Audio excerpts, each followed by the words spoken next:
Hello, everyone. Welcome to another episode of Choices, Finding Your Joy. Paula Vail here, your host. I just want to welcome everyone today and just say thank you for joining us. I am so grateful for the tremendous response the show has had. And that wouldn't be there with all of you. I'm just so happy to connect with everyone and share fascinating, beautiful people with my viewers every week.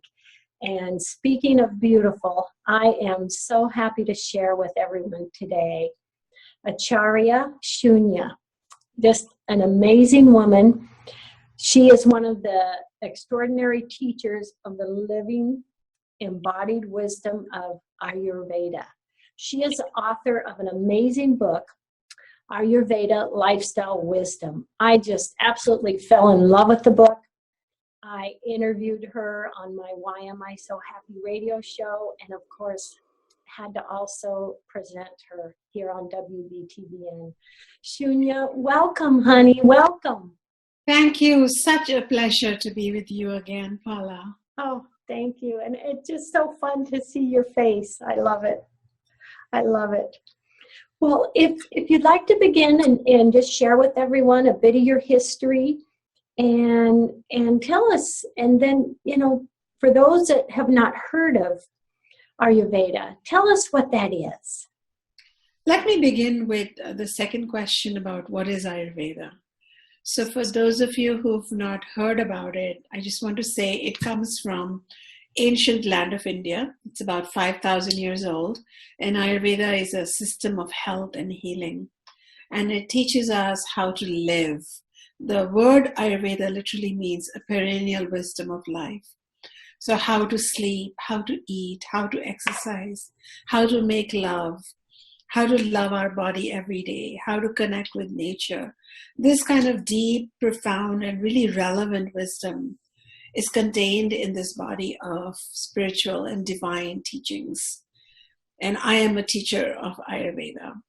And regarding who I am, well, yeah, I come from an ancient family known as a lineage, which has been involved in teaching the sister sciences of Ayurveda and yoga, along with Vedanta, which talks about a universal spirituality of deep embodied oneness. And my family has been transmitting this wisdom for countless generations. And here I am. I have a wisdom school in California. I've written this book, Ayurveda Lifestyle Wisdom.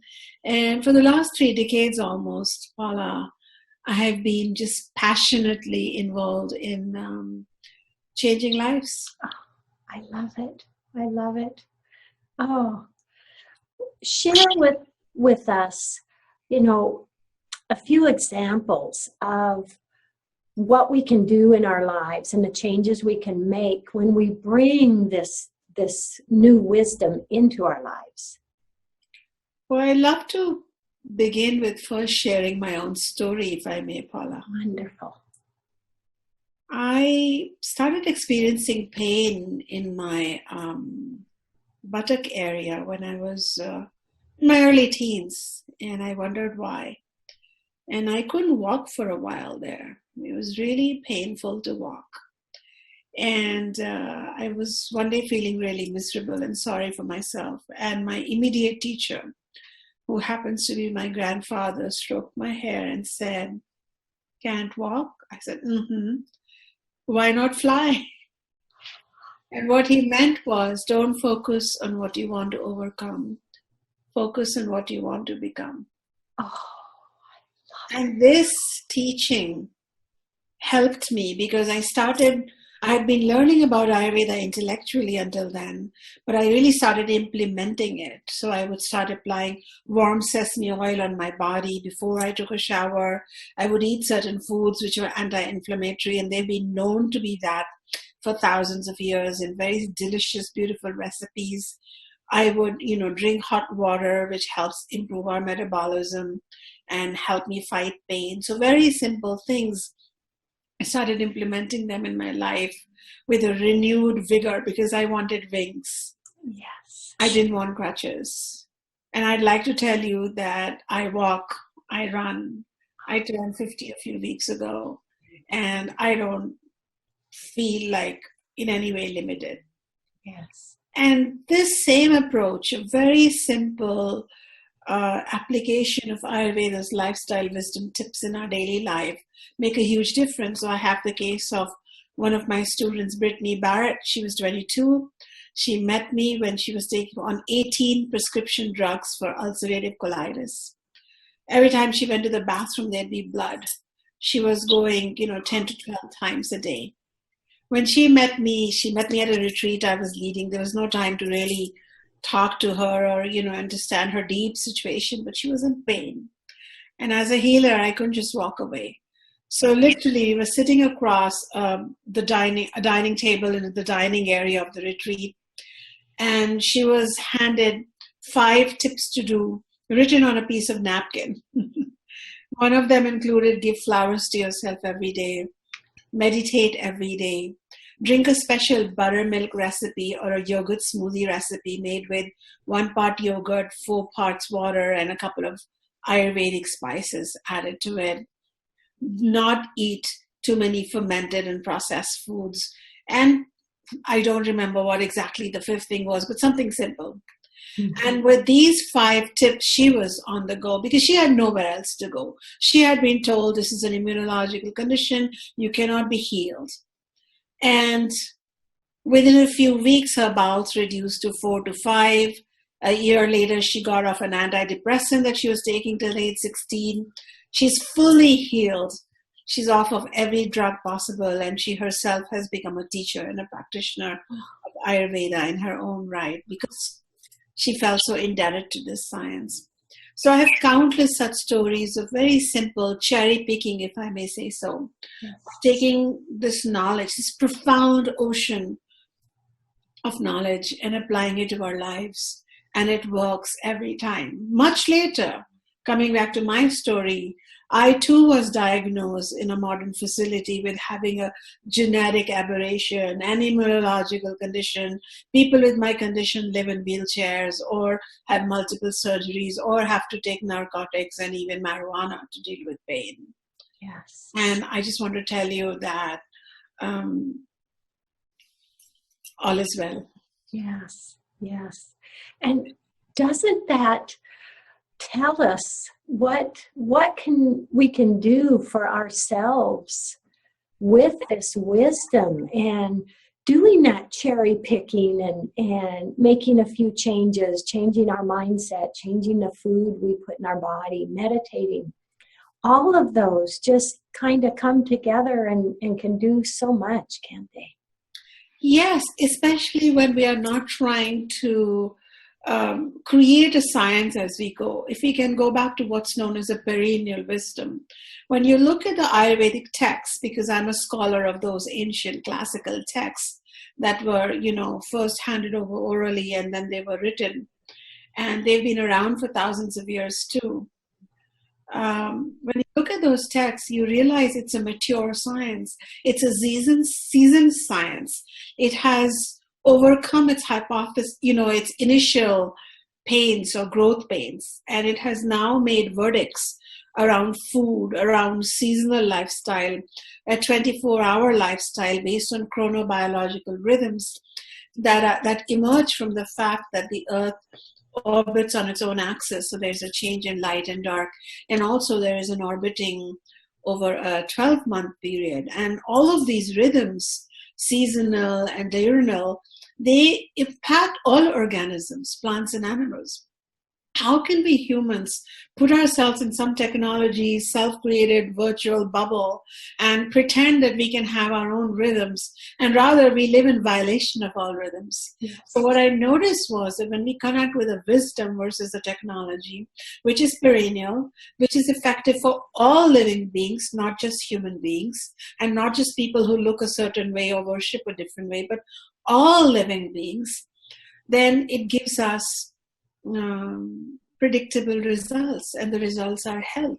And that is why in my last 3 decades and the last 10 years of being an educator and having students who are now teaching Ayurveda at Stanford University's Health Improvement Program, or certified to teach Ayurveda wellness, my teachings at prisons for prison staff training throughout California.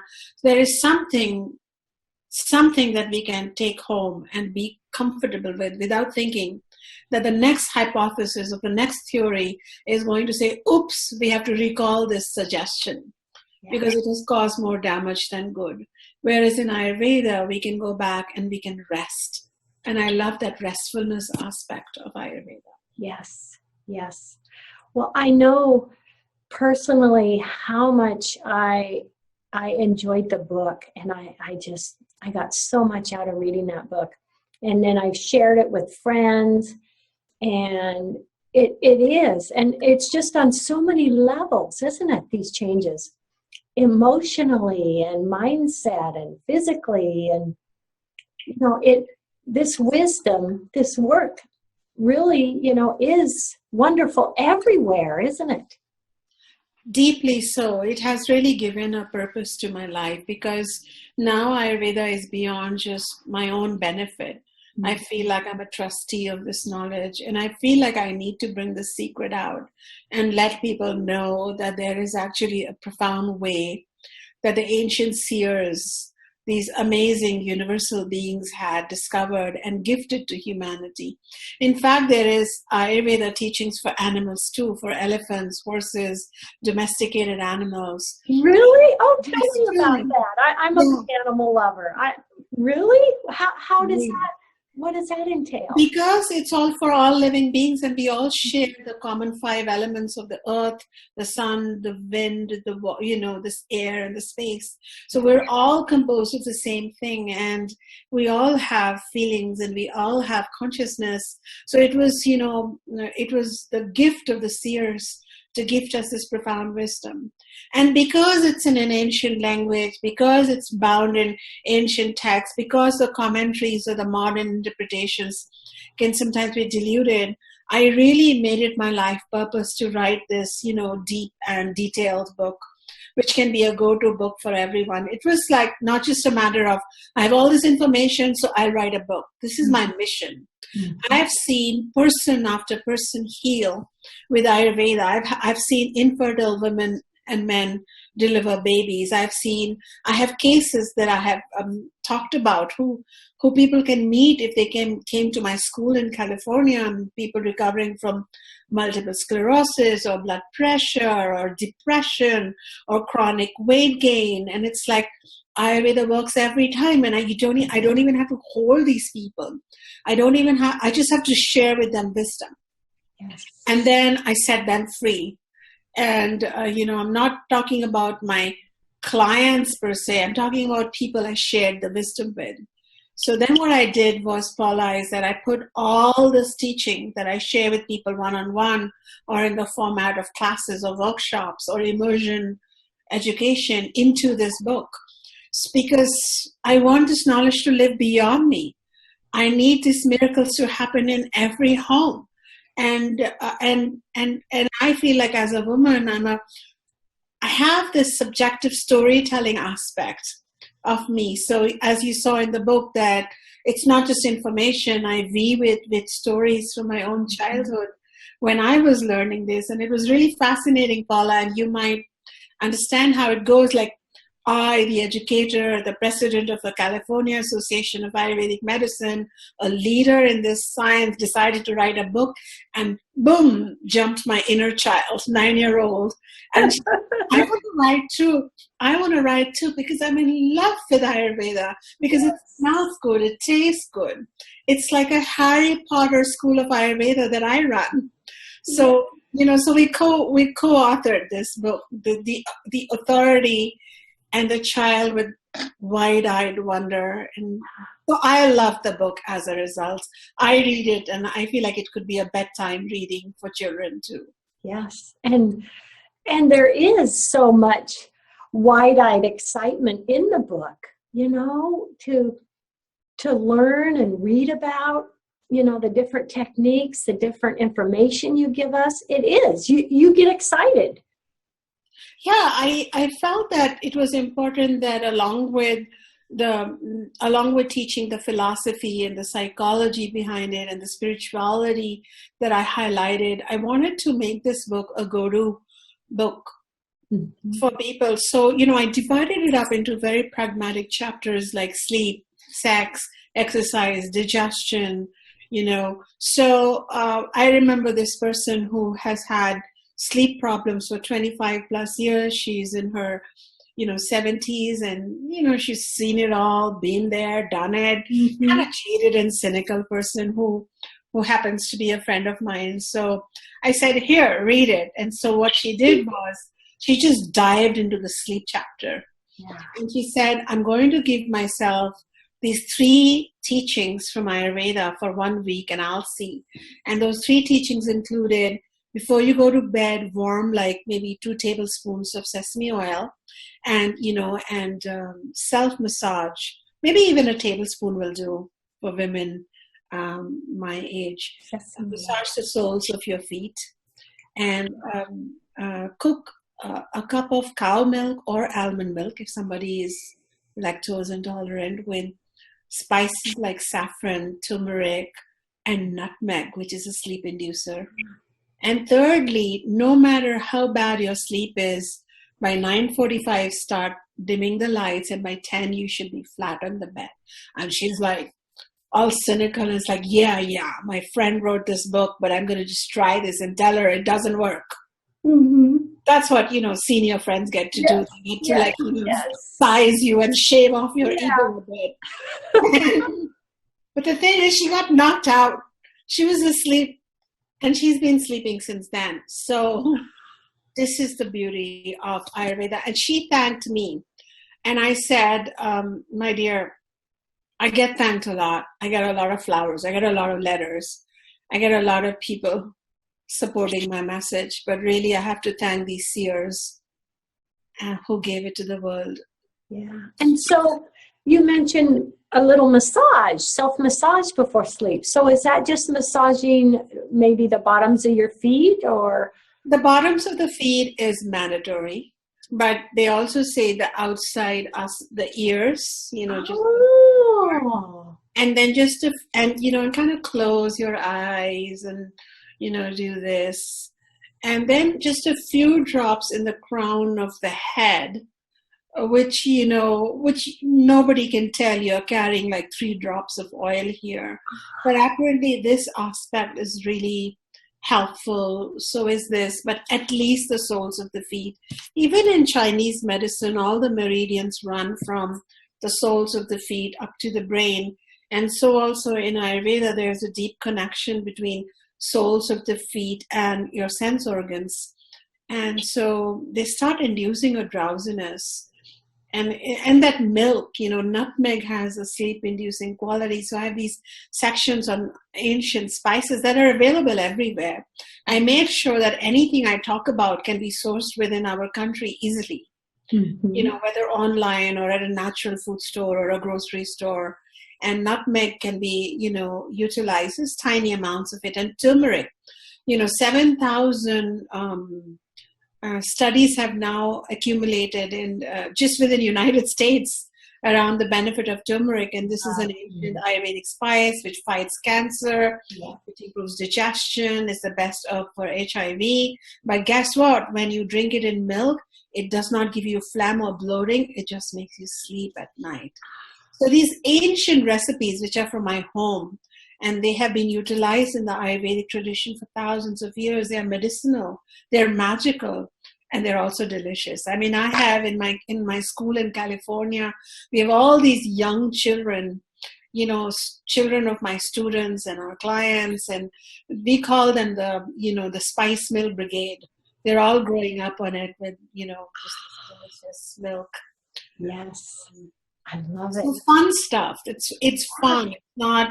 It's medicine, but it's the medicine of the soul. It truly aligns us with nature and spirit and makes us remember that we are way more powerful than we have begun to think about ourselves. And my basic premise in all my teachings, Paula, and I think you loved that aspect when I shared it with you on the radio show, was that it's not about fighting disease or preventing disease. This is about awakening health. And that there is always a coda of invisible health waiting to be awakened the moment we bring it into balance.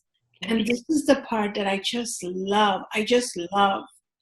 I love that. Because when we have the mindset we have to fight disease, well, we're in the fight mode. But if we're in the awakening, we're healthy, we're glowing, our energy, our vibration is high, there's no fight necessary. It's all peace. We are farmers of peace and well-being. Yes. And, Ayurveda says that you could be having disease, but then you start leading your life in balance with the chronobiological rhythms and using nature's ingredients to help yourself. And no matter what be your prognosis, grim, serious, chronic, you just can't stop it. Health will start improving. So this is why I have stories or case studies of people who had really grim diagnoses, such as ulcerative colitis and BRIT. And I said, put that on the side, focus on these 5 things. And guess what happened? The health took over and the ill health kind of resolved. Yeah. So this is my approach generally. And this is what I wanted to capture. So many people say that reading this is like a rite of transition from hopelessness to hope. And I say, yes, that is what I wanted, because my teacher said that hopelessness is the disease that precedes all disease. Yes. Oh, that's a powerful statement. And I believe that's why your book became a bestseller in 2 weeks. I mean, so many people grasped that. And yeah, I'm very glad that the book is really, the news about the book and my teachings are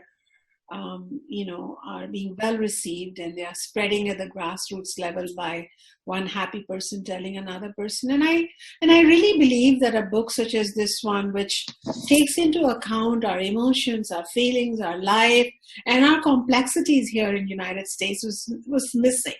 We can study about Ayurveda as a system, and here's a diet, and here are some do's and don'ts, but it almost feels like overwhelming to take on another system and apply it. But when there is storytelling, when there are case studies about people just like us who are, dealing with the traffic and the difficulties and the social media and all of those pressures, and still being able to incorporate through some very clever cherry picking, which I show how to do it, it just made a big difference, I guess. It became like that because I'm writing this after almost several decades of experience. I didn't just write it because I studied something and I wanted to write it. Mm-hmm. Yes, you have the experience behind you. And so to come down and train at your school, is that like a week training? Is it several weeks? Tell us a bit about that. If someone is watching today and says, I want to go and receive some of that training, what would that entail? Yeah, what do I train in? I train to connect back to yourself, back to your healthy self, back to your happy self, back to your powerful self. I like that word power. Yeah. I live by this beautiful divine power. Yeah. And so the training is really self-love and self-care. And we, my institute, my organization, and I, through that, offer classes from, 1-day immersion to several weeks, or even ongoing over several years. But the good thing is people are welcome to come join me from wherever they find me and meet me in person. I love meeting people who I'm, influencing. But thanks to technology, they can also join me worldwide. I have students from Romania to United Kingdom to India to Nigeria. They study via online options that we have. So, I love it. Yeah. So, I really like that because one of my missions was to spread this far and wide, and technology helps make that happen. And all this technology, by the way, Paula, in my school is wielded by volunteers. And these volunteers are all healed and happy people with Ayurveda. And once they got better, I don't have to pay them to do all this. It's a not-for-profit that I have. They're all doing this Just like I wrote the book, they're holding Yeah. different parts of our mission so that more and more people can know about Ayurveda. Beautiful. It's beautiful. With just a few minutes left in the show, Shunya, what last words of wisdom would you like to share with everyone? Throughout my book and throughout my teachings, when people meet me in person, they will know that one of the imperatives that we must carry for our own health is to be true to ourselves, to live the tallest version of ourselves possible, and to really say no to any self-defeating and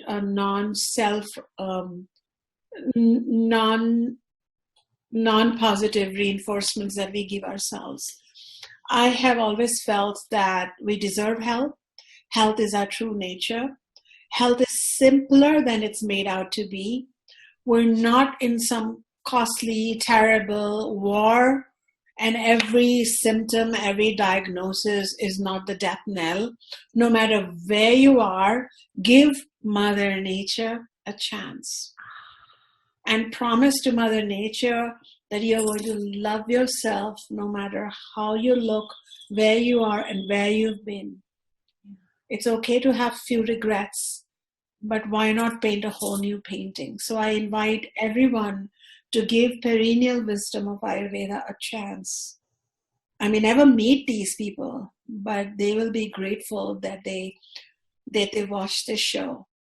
Yeah. Both you and I may change lives today, Paula. It's my conviction. I'm just so grateful. Yes. For the sharing, your beautiful energy, your beautiful information. Just so grateful. And, may so many lives be changed today. And all the viewers, I just am so grateful. I love it. And it's such beautiful information and wisdom for us to receive, Shunya. It's fantastic. I am so happy. And as we say goodbye, I want to say thank you to everyone. Love, hugs, and blessings. Shunya, love, hugs, and blessings. I am so honored to have had you here today and so happy to have connected with you. Thank you. You're welcome. Goodbye, everyone.